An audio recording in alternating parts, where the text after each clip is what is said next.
Hey everyone, how's it going?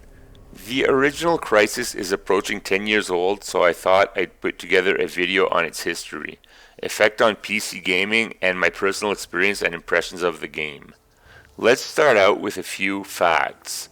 Crysis is a first-person shooter developed by Crytek and released on November 13th, 2007. At the time of its release, it became the benchmark of PC gamers for needing a high-end PC to run, and if you could run it, you had a pretty solid gaming rig and got bragging rights. It has been extensively used as a benchmarking tool throughout the years and still holds up today. It scored high across the board, receiving praise for its graphics and amazing physics. In-game, you could be considered a super soldier of sorts, and the main gameplay mechanic is your power suit, which is capable of many different abilities, such as cloaking and added strength or speed. These skills allowed you to complete the game in different ways, adding a sense of choice and replay value, as you could replay missions in different ways as your imagination saw fit. Crysis takes place in the near future, 2020 to be exact, on a fictional island of the Philippines. Basically, you are investigating the island as North Korea is seemingly using it for military purposes. You get to use various futuristic weapons to dispatch your foes, and also pretty standard weapons such as machine guns and other rifles. Now, I have a confession to make. This is my first time playing Crysis. I have been a PC gamer on and off since about the year 2000, but my main interest back then was Diablo 2, a great game in its own right. At the time, I didn't have a gaming rig to handle the demands of Crysis. So on to my impressions of the game, now in 2017. If I miss anything, which I probably will, let me know down below in the comments section, as I'm always wanting to improve. First off, I would like to talk about the controls and menu settings. All the controls are customizable.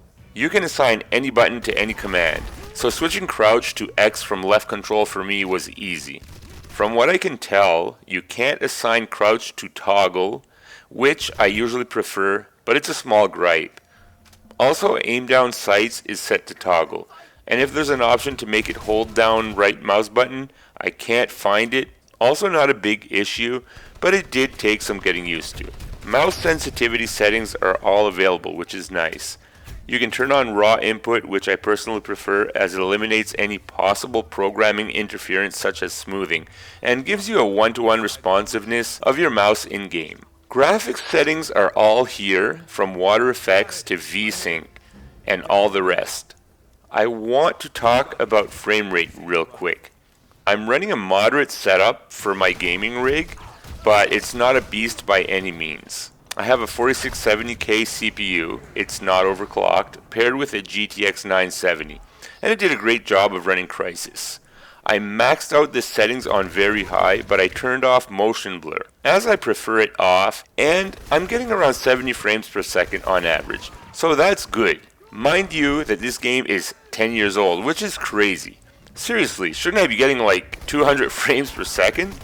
And it even dips a bit sometimes into the 50s, so I can see why it's still used quite a bit in benchmarks everywhere. Frame rates aside, let's move on. When I first started the game, I decided to play on normal difficulty as I wanted to experience a decent challenge but also have fun. Other difficulties are easy, hard, and delta. I will mention that in delta the enemies speak in Korean, which is a nice touch. The movement feels good and is very fluid.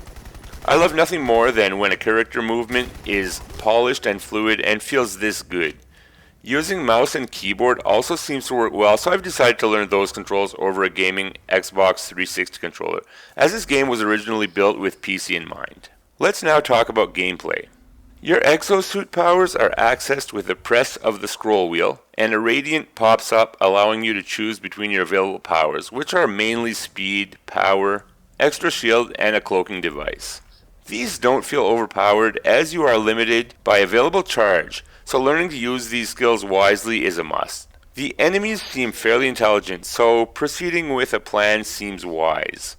You have a set of binoculars to scope out areas, and deciding on your best plan of attack makes sense. I also want to mention the vehicles.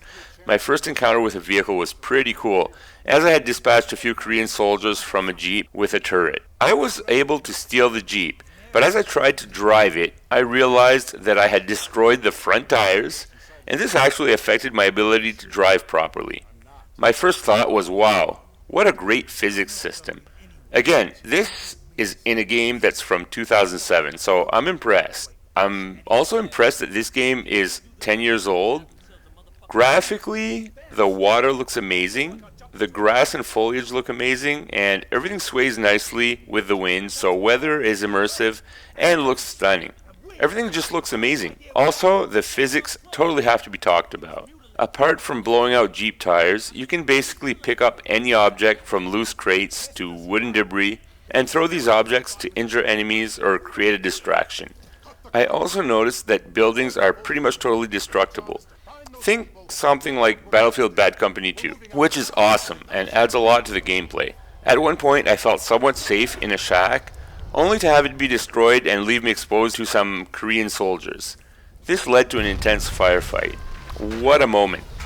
Without spoiling anything, I will mention that the Korean soldiers are just the beginning of the game. The game has a lot more to offer. I learned this as I'm closing out the first mission, and can't wait for what lies ahead. In closing, I want to say that I'm sad that I have waited so long to play this game, and it's a game that every PC owner should play, especially when it goes on sale. I got my copy for $5 Canadian on Steam, and I will say this game definitely holds up even nearly 10 years later. It's kind of like if developers made a game in 2017 and time traveled to 2007 to drop it off to see if anyone would dare attempt to run it. These are my initial thoughts and impressions of Crysis, and I hope you enjoyed this video.